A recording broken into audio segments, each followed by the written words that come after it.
Bismillahirrahmanirrahim. Assalamualaikum warahmatullahi wabarakatuh. Baik, berjumpa lagi di mata kuliah komunikasi. Dan alhamdulillah pada hari ini kita masih diberikan kesehatan dan kesempatan oleh Allah Subhanahu wa taala untuk bertemu walaupun dalam cara virtual seperti ini, tapi tidak menyurutkan semangat kita untuk terus belajar. Baik, untuk hari ini kita akan membahas mengenai beberapa hal ya mengenai komunikasi seperti yang muncul pada layar kalian. Nah, sini ada beberapa yang akan kita bahas. Yang pertama adalah konsep komunikasi, kemudian yang kedua adalah pengertian komunikasi, kemudian ketiga yaitu karakteristik komunikasi, kemudian ada filosofi komunikasi serta cakupan komunikasi. Jadi ada 5 yang akan kita bahas pada pertemuan kali ini. Akan tetapi dalam satu materi ini mungkin akan dibagi 2 sesi nanti. Jadi kalian untuk mempelajarinya bisa berjenjang. Baik, untuk mengefisienkan waktu kita coba membahas mengenai satu persatu topik yang akan kita bahas pada kesempatan kali ini.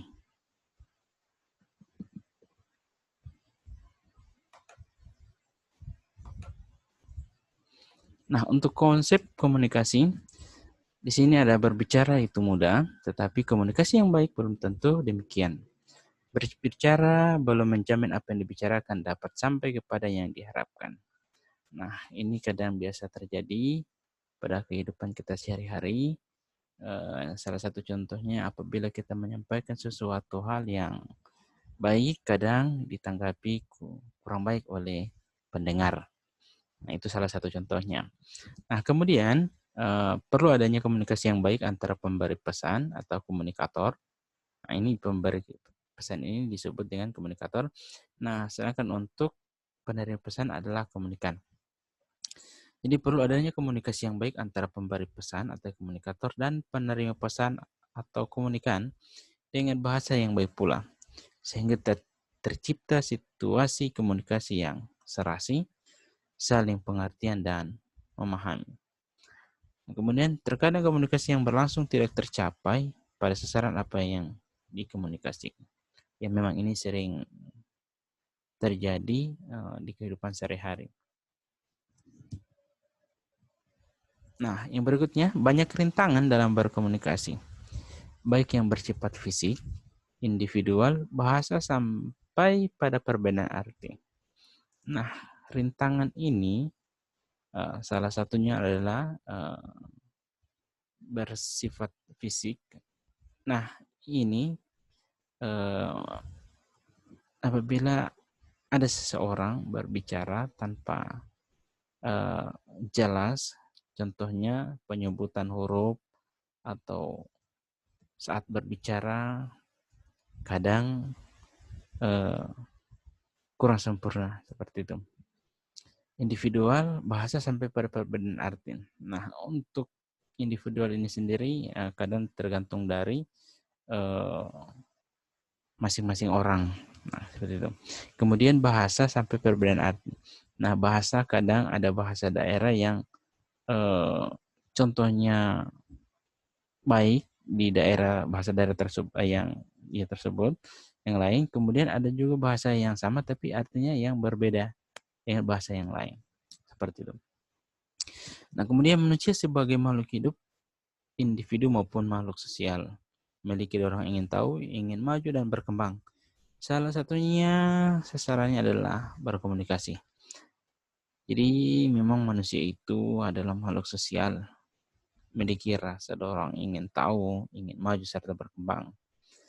Nah, adanya kecepatan media informasi dan kompleks berbagai macam hubungan, maka komunikasi menjadi masalah semua orang.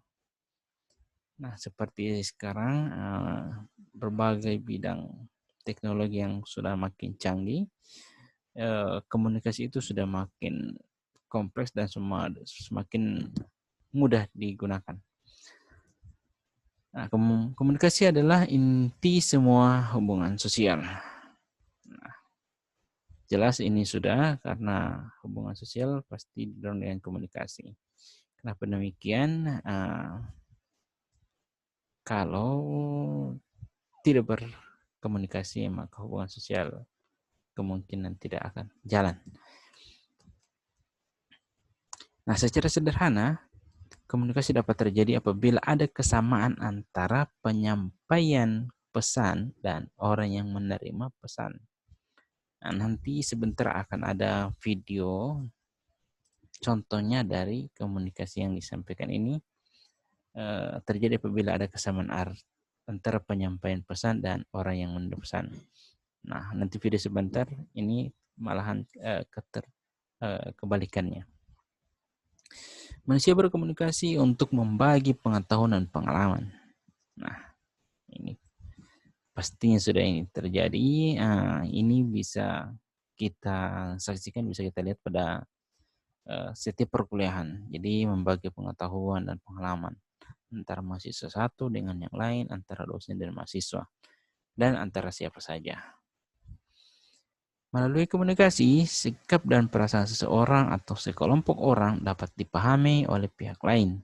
Kan tetapi komunikasi hanya akan efektif apabila pesan yang disampaikan dapat ditafsirkan sama oleh penerima pesan tersebut. Nah, jadi antara yang kita sampaikan dengan orang yang mendengarkan, itu komunikasinya akan efektif apabila ada apabila yang kita sampaikan bisa ditafsirkan sama oleh penerima pesan. Nah, ini merupakan salah satu contoh video komunikasi yang kurang efektif karena antara yang satu dengan yang lainnya itu, yang satunya menyampaikan A, kemudian yang B-nya menerimanya lain. Nah, kita bisa lihat video berikut ini.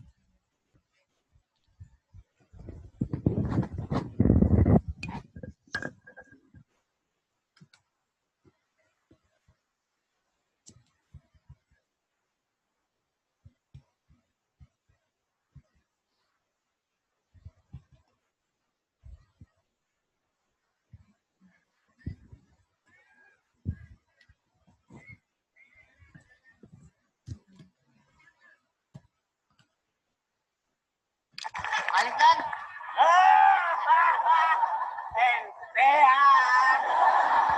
Sama siapa? Sendiri aja lah. Mana kawannya?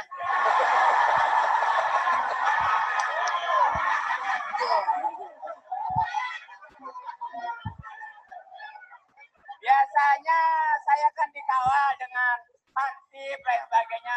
Sementara ini saya lagi pengen sendiri aja. Kok nggak diajak masuk sendiri? Ini. Dede. Ini, masih betulnya. Tawa ngerti kan? Aduh. Nah, jadi itu salah satu contoh antara komunikasi yang satu dengan yang lain itu berbeda.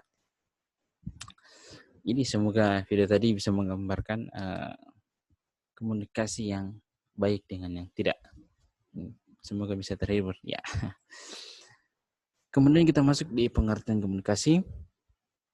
Nah, komunikasi adalah proses pengiriman dan penerimaan informasi atau pesan antara dua individu atau lebih dengan efektif, sehingga bisa dipahami dengan mudah. Nah, menurut Kamus Besar Bahasa Indonesia atau KBBI, komunikasi adalah pengiriman atau penerimaan, pengiriman dan penerimaan berita atau pesan dari dua orang atau lebih supaya pesan yang dimaksud bisa dipahami. Sedangkan untuk menurut Aristoteles dalam buku retorik, yakni siapa mengatakan apa kepada siapa. Nah, sedangkan menurut Harold, komunikasi adalah sebuah proses yang memberikan gambaran siapa mengatakan apa, dengan cara apa, kepada siapa, dengan efek apa. Nah, jadi untuk komunikasi, kita menyampaikan, kemudian dengan cara apa kita pakai, menyampaikan pesan, dan kepada siapa, dan efeknya seperti apa. Nah, kemudian masih ada lagi pengertian komunikasi untuk para ahli. Mr. Charles, ini komunikasi sebagai proses komunikator memberikan stimulan yang umumnya terdiri atas lambang-lambang bahasa. Nah, ada yang bahasa verbal dan ada non-verbal, sehingga terjadi perubahan tingkah laku penerima atau orang lain. Nah, jadi ada bahasa verbal dan non-verbal. Nah, nanti kita akan bahas nanti bahasa verbal dan non-verbal. Kemudian Mr. Edwin, komunikasi adalah seni dalam menyampaikan, to express, informasi, ide, dan sikap seseorang kepada orang lain. Nah, kemudian menurut William, yang pertama interpersonal atau komunikasi antar pribadi, proses pertukaran informasi dan juga pemindahan pengertian antara dua orang atau lebih di dalam suatu kelompok kecil. Kemudian organization communication merupakan proses di mana pembicara secara sistematis memberikan informasi serta memindahkan pengertian kepada banyak orang dalam suatu organisasi kepada pribadi atau lembaga-lembaga di luar yang masih terikat hubungannya. Jadi itu menurut William.